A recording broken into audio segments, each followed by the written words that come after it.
They say that the brightest stars are often born in the darkest corners of the world, where hope is the only currency people can afford.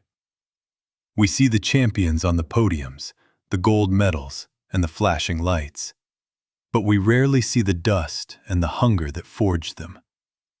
This is not just a story about a game. It's a story about a father's silent prayer and a son who carried a family's entire world on his small shoulders. In the narrow alleys of the outskirts, everyone knew Leo. He was the boy who was too small.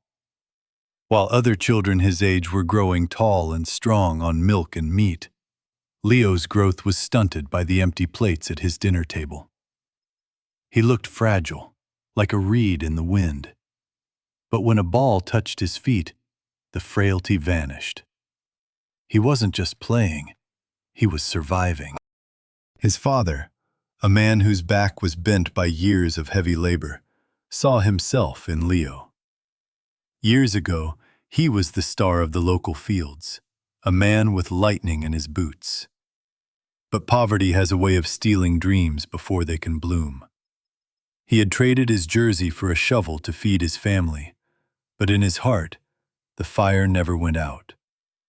He vowed that his son wouldn't have to bury his soul the same way. Every evening, after the world had finished its work, the two of them would head to the barren outskirts.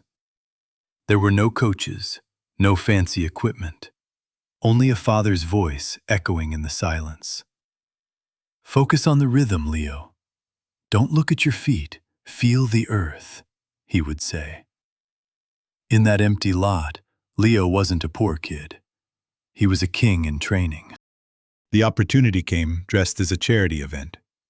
A famous city club brought their elite youth academy to play against the street kids. It was meant to be a gesture of kindness, a game where the professionals were expected to win easily. But the moment the whistle blew, the elite players realized they weren't playing against children.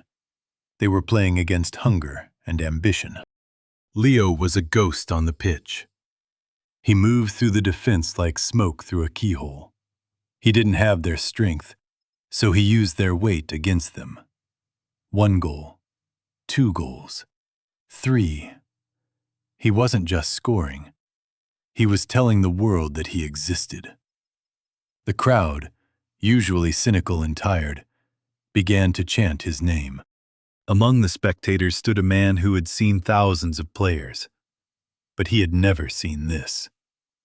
He saw a boy who played as if every pass was a matter of life and death. He didn't see a malnourished child. He saw a genius that the world had almost forgotten to find. "He has a gift," the coach said, his voice soft in the small room. "Let me take him. We will feed him, train him, and give him the education he deserves. Everything will be free." For a moment, the room was silent. The father looked at his son, then at his own rough, calloused hands. The door to a new world had just swung open. The academy was 10 kilometers away. There were no buses that ran that early, and they had no money for fuel. So, every morning at 4 a.m., the father's legs became the engine. The old bicycle groaned under their weight, but the father never slowed down. 10 kilometers of cold morning air every day, without fail. While Leo learned the tactics of the modern game, his father became a permanent fixture at the academy gates. He would wait for hours in the rain, in the scorching heat, or in the biting wind. He was the silent guardian of the flame. Seeing his father's tired face through the fence was all the motivation Leo needed to run that extra mile when his lungs felt like they were bursting. Years passed. The too small boy was gone. In his place stood a young man built of iron and resolve. The academy's nutrition and professional training had finally allowed his body to catch up with his spirit. He wasn't just the best in the city anymore. He was the best in the country. The call from the national U-21 team wasn't a surprise. It was an inevitability. The Olympic final. the pinnacle of a young athlete's journey. The stadium was a sea of flags and roaring voices. For many, it was just a game. For Leo, it was the culmination of every kilometer his father had pedaled, every meal they had skipped, and every drop of sweat shed on that dusty outskirts lot. It was a brutal, exhausting match. The score was locked at 1-1, and the clock was a ticking time bomb. The opponents were giants, physical and relentless. Leo's body was bruised, his breath coming in ragged gasps. The weight of an entire nation's expectations sat heavy on his shoulders. 93rd minute. The referee's whistle was seconds away. In the chaos of the final attack, the world suddenly went silent for Leo. He didn't see the 80,000 fans. He saw his father's worn-out bicycle. He felt the grit of the dusty field from his childhood. This was the moment he was born for. He didn't just kick the ball.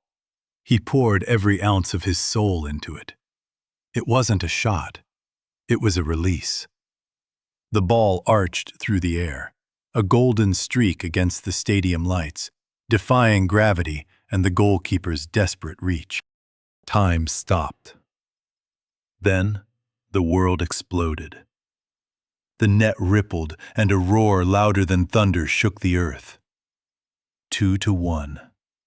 The underdog had bitten back. The boy from the outskirts had just conquered the world. Leo didn't run to the cameras or the trophies.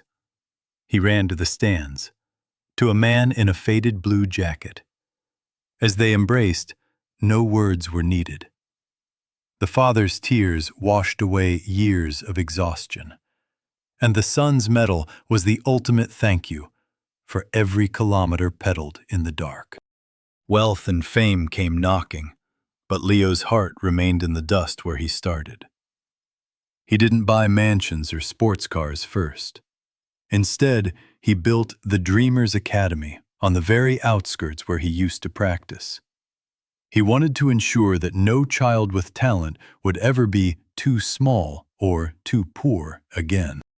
He became a bridge. He spent his days scouting the same dusty alleys he once ran through, looking for the sparks of genius hidden under rags. He wasn't just a player anymore. He was a gardener, planting seeds of hope in the most unlikely places. Success is never a solo journey. It is a tapestry woven from the sacrifices of those who love us and the sheer will to never let the world define our limits. Your circumstances might dictate where you start, but only your heart decides where you finish. Somewhere out there, right now, a child is practicing in the dark, and a father is making a silent sacrifice. Will you be the one to notice them? Or better yet, will you be the one who never gives up on your own dream?